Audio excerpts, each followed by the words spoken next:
రాష్ట్రంలో అడవులతో పాటు దేవాదాయ ఇతర ప్రభుత్వ భూముల రక్షణకు ఫోకస్ పెట్టింది రేవంత్ సర్కార్. ఈ భూములను కాపాడడానికి నిపుణుల కమిటీ వేసింది. 2 నెలల్లోపు నివేదిక రెడీ చేయాలని కమిటీని ఆదేశించింది. మరోవైపు అటవీ ప్రాంత లక్షణాలుంటే డీమ్డ్ ఫారెస్ట్ గా గుర్తించడానికి చర్యలు తీసుకుంటోంది.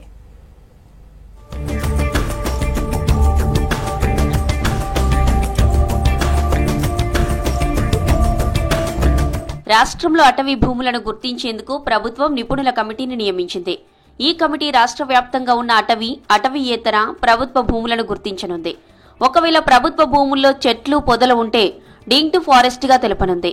కమిటీ ఏం చేయాలి, ఎలా ముందుకెళ్లాలి అన్న అంశాలపై రాష్ట్ర ప్రభుత్వం పలు సూచనలు చేసింది. 2 నెలల్లో కేంద్ర అటవీ పర్యావరణ శాఖలకు నివేదిక ఇవ్వాలని గడువు విధించింది. ఆ దిశగా పని పూర్తి చేయడంపై నిపుణుల కమిటీ స్పెషల్ ఫోకస్ పెట్టింది. ఈ కమిటీ అందించే నివేదిక రాష్ట్రంలోని పోరంబోకు, రెవెన్యూ, దేవాదాయ ఇతర ప్రభుత్వ భూములకు రక్షణ కవచంలా నిలుస్తుందన్నారు అధికారులు.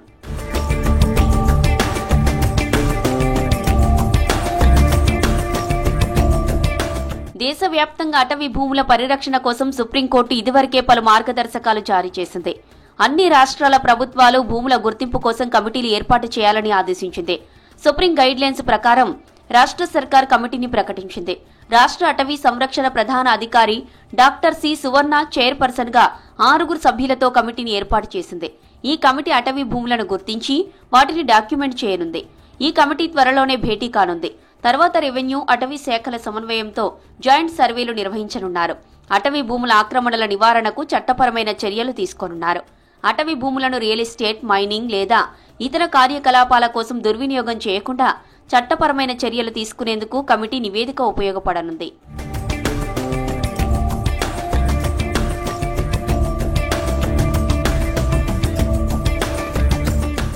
అటవీ ప్రాంతంగా పరిగణించే భూములు, అటవీ లక్షణాలు కలిగిన ప్రాంతం, అటవీ బయట ఉన్న భూములను గుర్తించడానికి ప్రభుత్వం ప్రత్యేక ప్రణాళిక తయారు చేసింది. అలాంటి భూమి ఎవరి ఆధీనంలో ఉన్నా అటవీ భూముల జాబితాలో చేర్చాలని భావిస్తుంది. అధికారికంగా అడవులుగా వర్గీకరించని ప్రాంతాలతో పాటు అడవులుగా అర్హత ఉన్న భూములను గుర్తించి డాక్యుమెంట్ చేయనుంది. చట్టబద్దంగా అటవీ ప్రాంతంగా ప్రకటించకపోయినా, వర్గీకరించకపోయినా అటవీ ప్రాంత లక్షణాలుంటే కమిటీ ఫీల్డ్ సర్వే చేసి డిగ్డ్ ఫారెస్ట్ గా గుర్తించనుంది. గవర్నమెంట్ ల్యాండ్స్ ఉండి ఆ ప్రాంతంలో దట్టమైన చెట్లు, పొదలు పెరిగితే వాటిని కూడా ఈ జాబితాలో చేర్చాలని ప్రభుత్వం భావిస్తోంది. అలాగే మొక్కలు నాటి పెంచిన ప్రాంతాల్ని గుర్తించి అవి ప్రభుత్వ ఆధీనంలో ఉన్నాయో, ప్రైవేటు వ్యక్తుల చేతుల్లో ఉన్నాయో కూడా గుర్తించనున్నారు.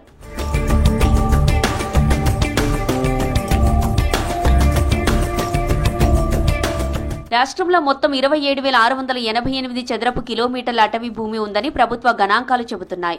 రాష్ట్ర భౌగోళిక విస్తీర్ణంలో అడవులు మొత్తం 24.69% ఉన్నట్టు ఈ లెక్కలను బట్టి తెలుస్తుంది.